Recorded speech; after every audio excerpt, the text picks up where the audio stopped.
mengungkap strategi baru penyebaran terorisme di Indonesia. Densus 88 Anti Teror Polri terus menyelidiki skema pendanaan untuk kelompok terorisme Jamaah Islamiyah. Ya, selama lebih dari 1 dekade terakhir, sejumlah aksi teror mengguncang Indonesia. Tidak hanya mengganggu stabilitas keamanan, aksi teror juga menyisakan derita bagi korban dan juga keluarganya yang tidak bersalah. Kak Romi justru tampil dan ingin masuk ke dalam pengurusan tersebut. Saya benci teroris. Benci teroris? Benci teroris. Kenapa? Apa yang latar belakang kita? Karena teroris ini kejahatan luar biasa. Dia bisa merusak semua komponen yang ada di anak bangsa. Mulai dari orang yang tidak berpendidikan sampai orang yang bergelar profesor sekalipun.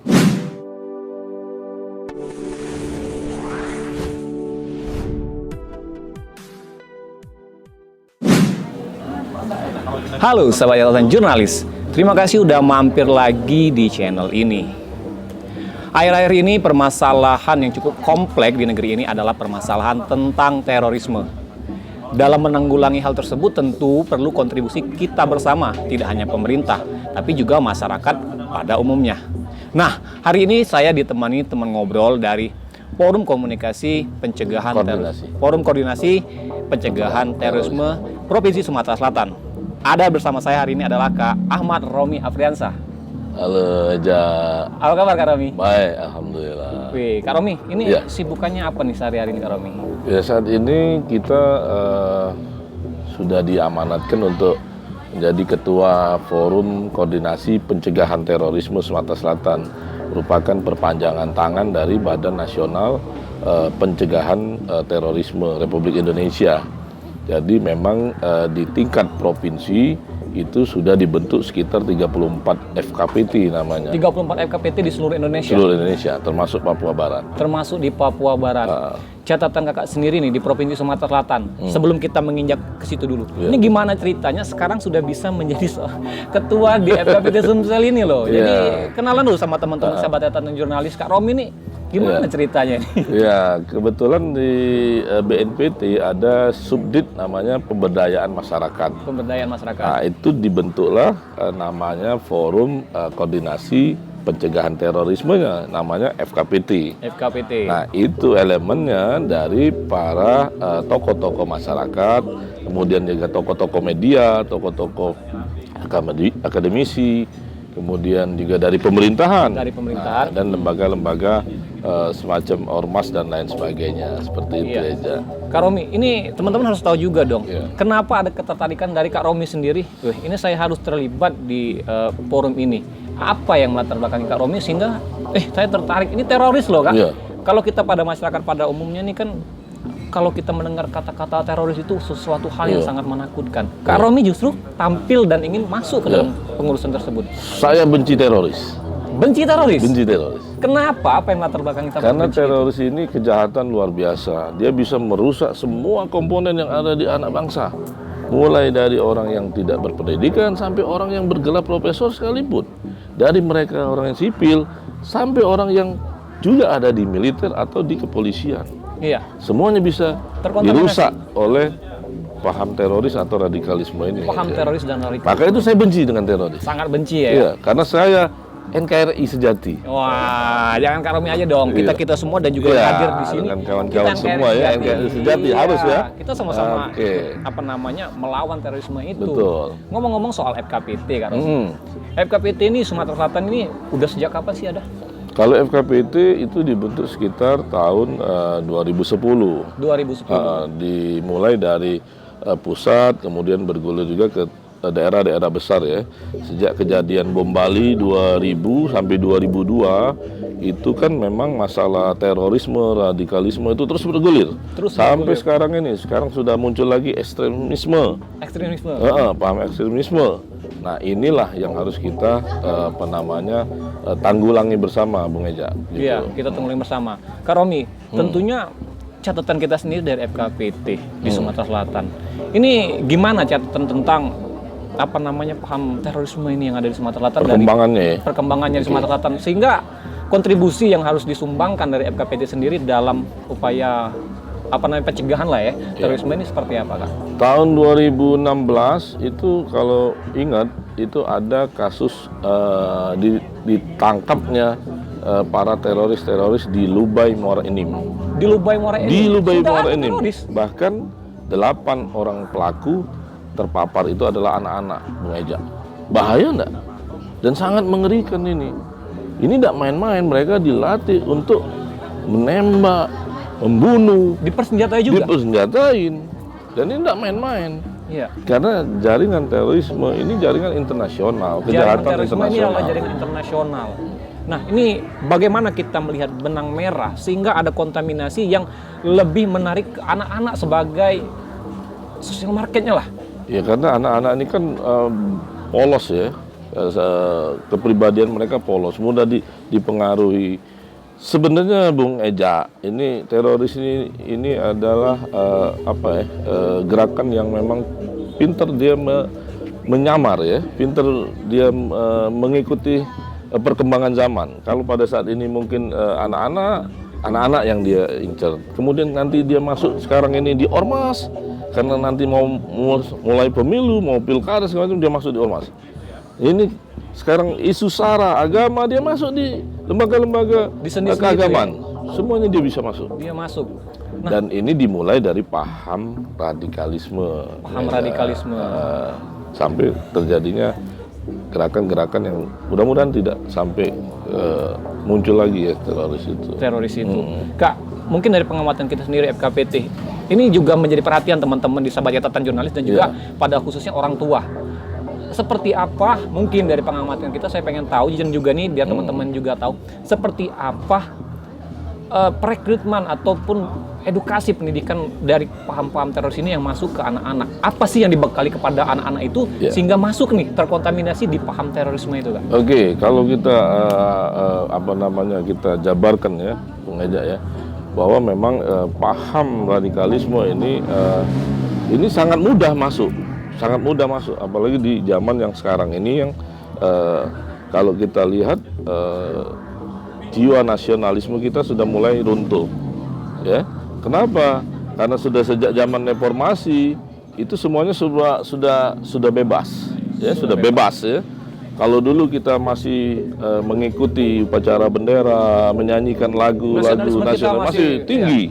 Sekarang coba Bung Eja perhatikan, meluntur. Bahkan saya kemarin memberikan statement itu, pondok pesantren harus fokus dengan pendidikan iman dan budi pekerti akhlak kepada anak-anak itu, karena pondok pesantren juga mulai lupa aja bahwa kita ini NKRI loh. Iya. Nah, ini ngomong-ngomong pondok pesantren nih teman-teman. Ya, ini sesuatu hal yang memang perlu kita cermati bersama bahwa perlu juga perhatian serius nih dari organisasi-organisasi seperti FKPT Sumsel ini. Nah, kenapa juga menjadi salah satu perhatian khusus ya nih kayaknya. Iya. Kenapa harus menjadi perhatian khusus bahwa pondok pesantren mengantisipasi terpaparnya paham radikalisme ini, Kak? Oke, karena hasil survei penelitian ya BNPT RI 45% penyebab dari radikalisme sampai terorisme adalah masalah agama. Masalah agama. Ini update 45% loh aja. Iya. Bayangkan. Jadi kita ini sebenarnya Indonesia ini, mohon maaf ya. Iya. Mungkin kita nggak terlalu sejahtera banget ya. Iya. Ya, banyak orang miskin. Tapi yang paling mendasar itu masalah agama, bukan masalah kemiskinan. Bukan masalah kemiskinan. Kalau kemiskinan banyak teroris di jalan-jalan. Iya, kalau dasarnya itu ya kayak. Nah, sehingga mudah masuk paham radikal ini sampai yang ekstremisme ini ke masalah agama itu mudah. Iya kan? Iya. Diadu lah, teng udah jadi. Simbol perpecahan di antara kelompok agama itu sendiri. Masuk akal kan? Iya, benar. Sehingga kita mengingatkan kawan-kawan pesantren semua, kita tidak boleh lupa bahwa kita ini NKRI loh. Di pesantren manapun kita ini NKRI. Saya sangat terharu kalau ada pesantren yang tiap Senin dia upacara bendera, di kelas dia menyanyikan lagu Indonesia Penanaman nilai-nilai Maju, nasionalisme kepada santri-santri. itu dasar Bung Eja, supaya kita terhindar dari paham radikalisme itu. Paham radikalisme itu, Romi. Nah, Kak Romi, data dari Sumatera Selatan, mungkin Kak Romi pernah mencatat ya kali, atau juga teman-teman dari FKPT Sumatera Selatan, ada berapa banyak pondok pesantren sih yang di Sumatera Selatan ini yang kira-kira menjadi poin-poin yang harus kita cukup perhatikan. Kita tidak menyebutkan nama merek pondok pesantrennya, tapi ada berapa kira-kira? Kalau dari data kita ada puluhan. Ada puluhan pondok pesantren yang masih radikal. Yang masih radikal. Dikategorikan radikal itu seperti apa, Kak? Ya itu tadi, Satu, masalah nasionalisme. Ini kan bisa kita lihat dari simbol-simbol saja. Hari Senin itu kita kan wajib kalau anak-anak sekolah itu kenapa enggak kita upacara bendera? Kenapa dianggap bendera itu haram hukumnya dihormati? Ini kan sudah menyimpang, beda loh. Iya. Beda ini, enggak bisa dibenturkan. Kita di Indonesia, kita di NKRI. NKRI. Iya. Ya, mencium bendera nanti dibilang haram. Iya betul. Dan ingat, paham radikal itu aja, memaksakan sesuatu yang tidak pada tempatnya. Memaksakan sesuatu yang pada tidak Dari masalah agama ya. Iya. Gitu Mungkinkah kan? ada sektor-sektor lain juga yang mempengaruhi dalam pengembangan radikalisme ini kan? Pasti. Iya. Selain tadi agama nih, Ya. apalagi Kak? Kalau yang paling ini ya intoleran ya. Intoleran. Intoleran. Nah, ini kan kalau orang-orang yang radikal, kalau ejak berbeda dengan Kak Romi, mungkin kita tidak mau saling tegur. Ini kan salah. Sedangkan nenek moyang kita Indonesia ini dari dulu sangat ramah dan kita saling apa namanya? Saling merangkul, toleransi. Iya. Dan saya kecil dulu tinggal di daerah orang yang banyak non-muslim.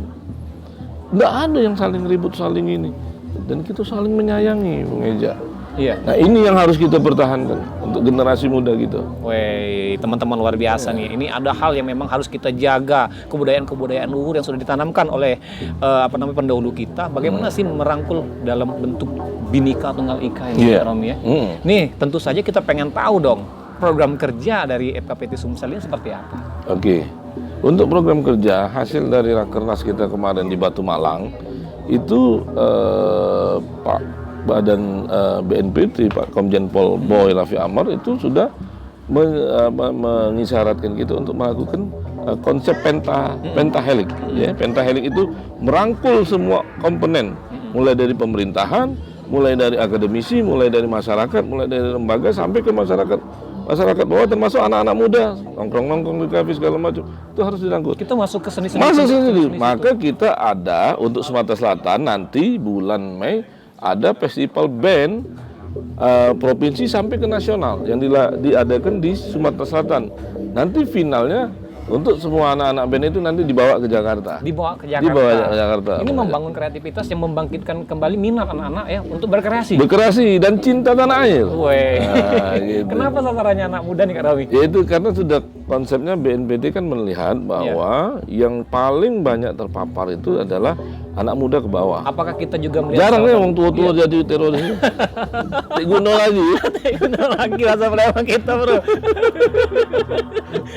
Tapi kalau anak muda kan banyak. Iya. Mahasiswa, pengantin baru yang pengen ke bidadari lah, ke ini kan. Dengan banyak imajinasi yang ditanamkan tapi tidak bisa digapai kayak gitu. Iya Kak Rami. Iya kan? Nah, terus apakah ini juga salah satu dari lingkup bonus demografi yang menyatakan bahwa milenial itu lebih dari 52% lah, bahwa ke depan adalah anak muda yang berperan penting, Kak? Betul. Ini gimana, Kak? Iya, makanya kita kan untuk generasi milenial itu memang sudah jadi catatan khusus bahwa untuk lebih diperhatikan dan memang dari kejadian sebelumnya tidak ada yang tidak melibatkan anak muda. Semuanya pasti melibatkan anak muda, pasangan muda, Iya. akan anak-anak gitu. Iya.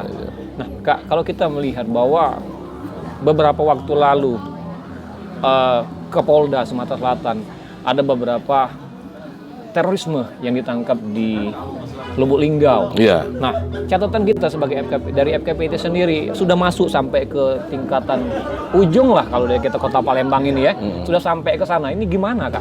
Ini Iya. masif sekali artinya sudah sampai ke sana situ, Kak. Betul. Gerakan radikalisme terorisme ini masif.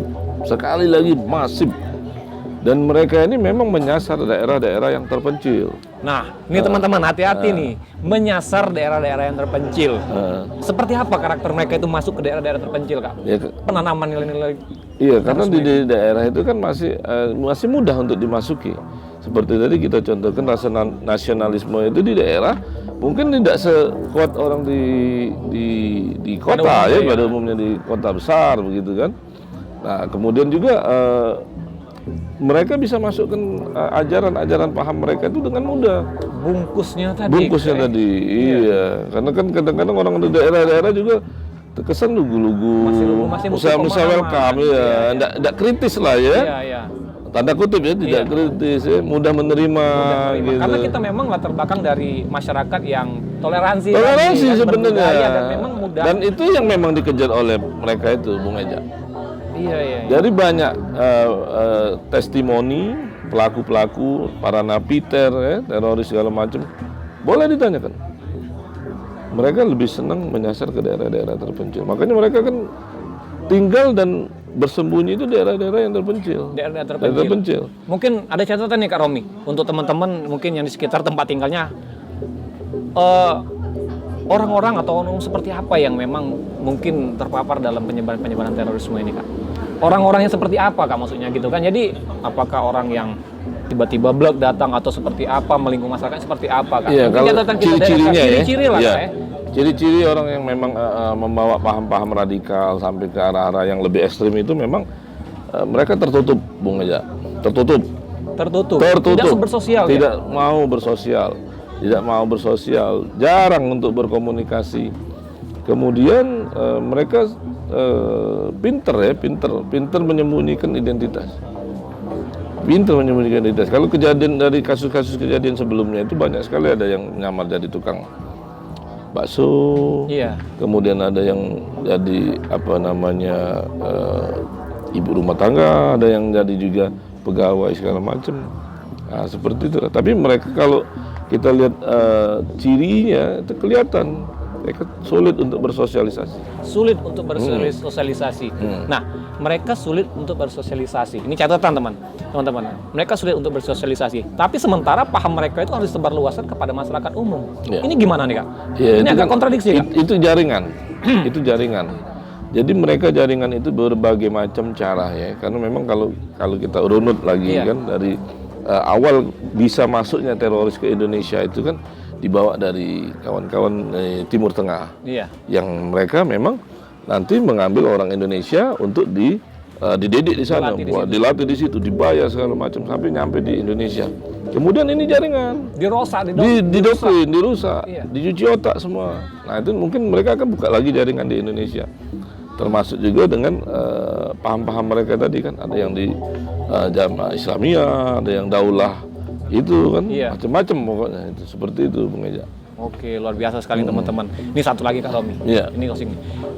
Dari FKPT sendiri, bagaimana upaya atau himbauan dari FKPT sendiri kepada masyarakat khususnya di Sumatera Selatan ya, khususnya pada masyarakat Sumatera Selatan dalam mengantisipasi gerakan-gerakan terorisme yang dapat memecah belah, menciptakan ketidakamanan di NKRI khususnya di Sumatera Selatan. Oke, jadi untuk sobat-sobat catatan jurnalis nih. Catatan jurnalis ya. Siapapun kita adalah NKRI ya. Jangan mau kita diadu domba. Satu, nasionalisme kita tumbuhkan. Kita ini NKRI, merah putih kita. Harus bangga kita pegang Garuda di dada kita. Harus bangga kita jadi orang Indonesia. Tidak boleh kita diadu. Kemudian Indonesia ini adalah negeri yang cinta damai. Negeri yang cinta damai. Dan ini sudah dilahirkan oleh nenek moyang kita. Menjadi orang yang kasih sayang, toleransi, menghargai siapapun saudara kita, dari agama manapun, dari suku apapun dan budaya apapun. Karena itu Indonesia terkenal dengan Bhinneka Tunggal Ikanya. Karena banyak bersuku-suku, banyak berbudaya, asik jadinya Bung Eja. Nah ini jangan dirusak. Luar biasa. Jangan mau dirusak. Lanjut apa lagi habis itu? Dan yang paling penting kita punya integritas. Ya, kita anak muda ini kita punya integritas. Iya. Oke teman-teman, luar biasa sekali nih ngobrol sore sama Kak Romi Apriansari ini Ketua FKPT Sumatera Selatan. Banyak ilmu dan pemahaman bagaimana kita mengenali terorisme itu agar kita tidak terpapar dan tidak terjerumus sama-sama dalam merusak NKRI yang sudah kita cintai sejak dahulu. Ya. Saya Rizal Palevi dan Kak Romi Apriansa. Terima kasih dan sampai jumpa lagi di catatan jurnalis selanjutnya. Thank you, Kak. Aduh.